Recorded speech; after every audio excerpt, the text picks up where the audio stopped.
of War has smashed into our lives like an icy war axe flung by a furious beardy god. It's a game I think we can all agree is more or less the best thing to happen since pepperoni on pizza. And now that our adventure with Kratos and Atreus is over, we're all feeling hungry for more. But what would the next epic quest in the God of War series look like? Well, grab a pen, Sony, because we have a wish list of what we'd love to see in a sequel. Oh, and this video assumes you've finished God of War, so beware spoilers if you haven't. Just a little heads up there. No, Mimir, we're not talking about you. Is this what it is to be a god? Is this how it always ends? Sons killing their mothers? Their fathers? No. Nobody could accuse Kratos of not having lived a full life. You could say he's lived a terrible life, perhaps, or one that's at best morally ambiguous, but he's certainly experienced most of what living has to offer. He's loved, he's lost, he's been squashed by a giant stone hand. Do you need more proof than this? So after years of savage adventuring, I'm sure we weren't the only ones half expecting this stripy war god to kick the bucket at some point in the most recent game. And for that bucket to be kicked by none other than his own son, Atreus. Calm down, boy. You are not ready for this. I'm ready!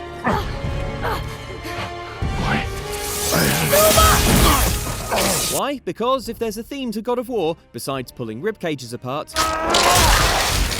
it's how violence and bloodshed beget those same things, down generations, specifically with children obsessed with getting revenge on their parents. Kratos knows all about this, and despite his best efforts to shield Atreus from his dark past, by the end of the game his son knows too. And it's in the wake of these grim revelations that Kratos finds the Jotunheim mural that depicts events yet to come, and this cryptic vision of the future. We're so close to the end now. Yes. Yes, we are. Of course, what's happening here is very much open to interpretation, but one obvious reading is that Atreus is killing or has killed his old pa. But we would like this not to be the case, and for Kratos to have achieved, if nothing else, an end to the cycle of child-on-parent bloodshed. And you must be better than me. As such, we're going to ignore this ominous bit of foreshadowing and assume it's actually a drawing of Kratos and Atreus digging into a big helping of family-style spaghetti. That's plausible, right? Anyway, speaking of dads. The ball.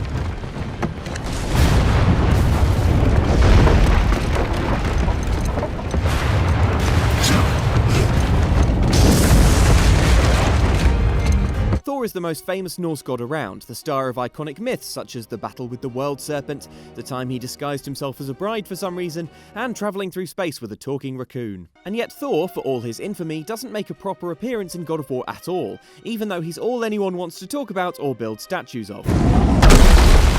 Why is he doing that? Odin had that statue made in honor of Thor. And seeing as the world serpent absolutely abhors the fat dauber, he was probably sick of looking at it. Instead, we meet his family, specifically his gangly half-brother Balder, and his sons, the terrifying and powerful Magni, and, well, Modi was there too. You're gonna be my new brother, right after I finish killing your father! Modi, you know that's not how family trees work, right? It's perhaps just as well that Thor never shows up for a final showdown, because everything we hear about him in God of War makes him sound pretty horrible. Thor's described as an angry, cruel, and exceptionally bloodthirsty god, obsessed with slaughtering giants, so it's no wonder Thursday is named after him, the day where you've worked 4 days but it's still not nearly the weekend. But if you thought Thor was mad at the giants, that's probably nothing compared to his rage at Kratos and co. for murdering his half-brother Balder and his 2 sons.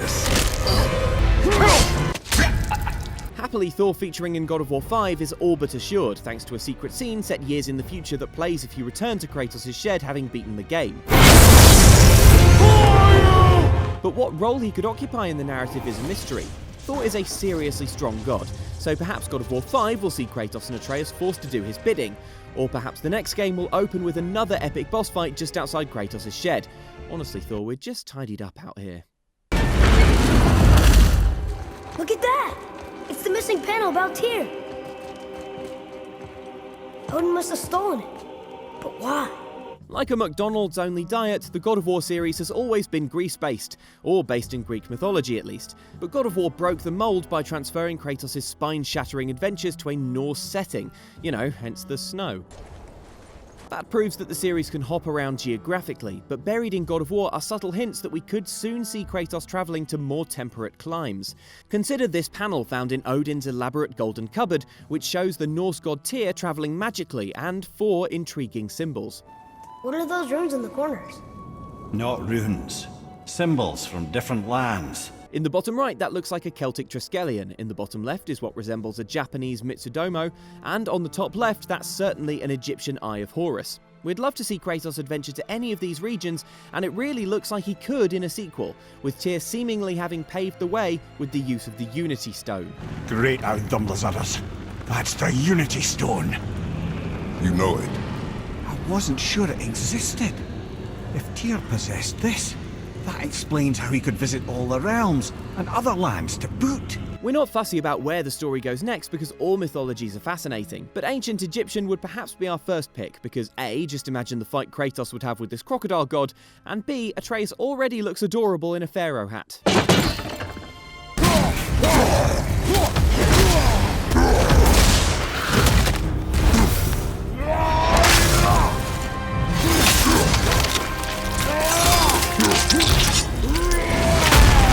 Don't get us wrong, we know that God of War knows how to do epic showdowns. If you don't believe us, just pause the video for a second to try and describe in words what exactly is happening here.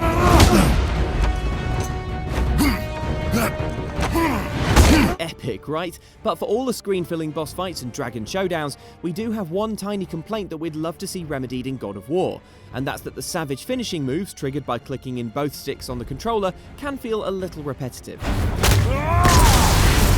It's not like we ever get tired of seeing a troll squashed under his own weapon, but it does lose its impact after a few goes, and by the end of the game, you'll have seen this bit of unlicensed dentistry so often, you'll actually start to feel sorry for the ogre. 1 or 2 extra finishing moves for each enemy type in the next game would go a long way to making the smaller scale battles with Kratos' foes feel just as special as the bigger boss fights. The ribcage one can stay though. Why does this make us hungry for taffy? Weird. I know he walks here in Midgard. When did you see him last? Long ago. Before you were even born.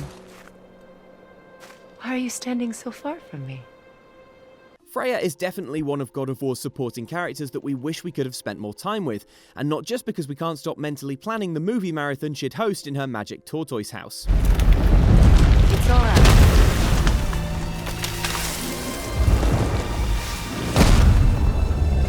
Freya is a helpful but enigmatic figure on your quest, and as the story unfolds, forges a strong alliance with our heroes, not least when her magic brings Atreus back from the brink of death. This is no ordinary illness. The boy's true nature, your true nature, fights within him. But things take a slightly shaky turn when we, kill her beloved son Baldur. I will rain down every agony, every violation imaginable upon you.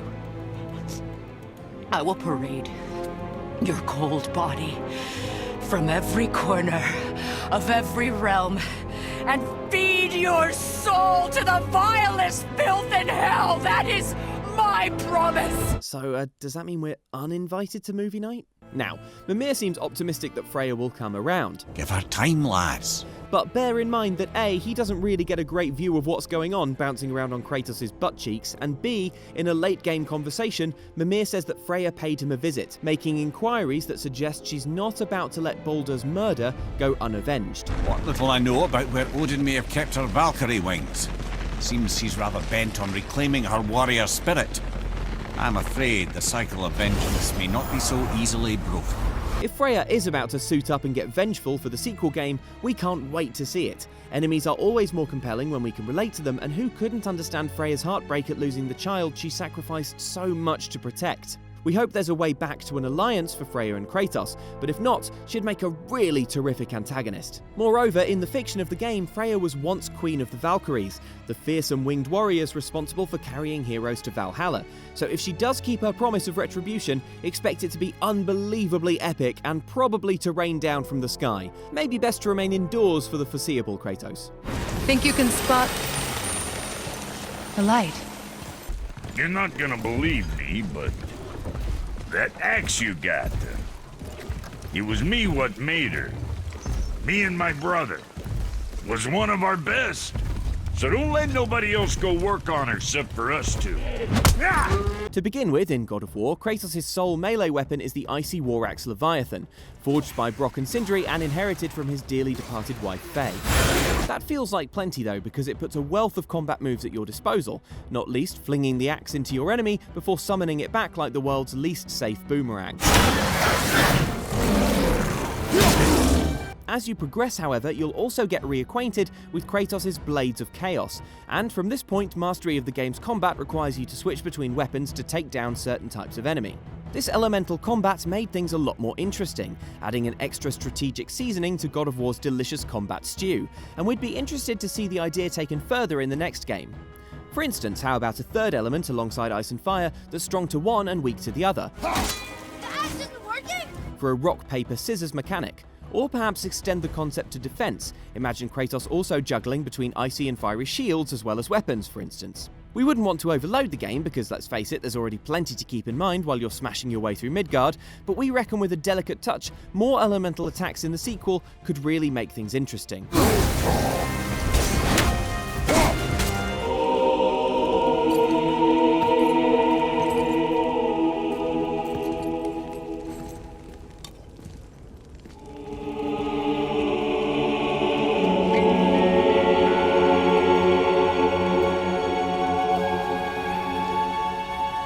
Finally, for all these highfalutin ideas we're chucking around for God of War 5, all we really want is more of the same. This newest installment in the God of War series has been an absolutely thrilling ride, elevating the franchise from an extremely entertaining hack and slasher to something that's just as fun to play, but with more emotional punch and nuance than you'd think possible from a game that also has a bit where you turn the inside of a dragon's mouth into mincemeat. It feels like a huge step forward for the series, and a template for how to build a fantastic game that will still be relevant for quite some time. So all we really need from a sequel is that same brilliant battling, the same emotional depth, that same strength of writing and character progression, and we will be over the moon. In your own time, God of War 5, we'll be waiting. What are you doing? I have nothing more to hide. So those are a few of the things we'd like to see in a God of War sequel, but what are you hoping for in the next game? Join the conversation in the comments, and if you enjoyed this video, then do consider adding Outside Xtra to your own godly pantheon of subscribed channels. Thanks for watching.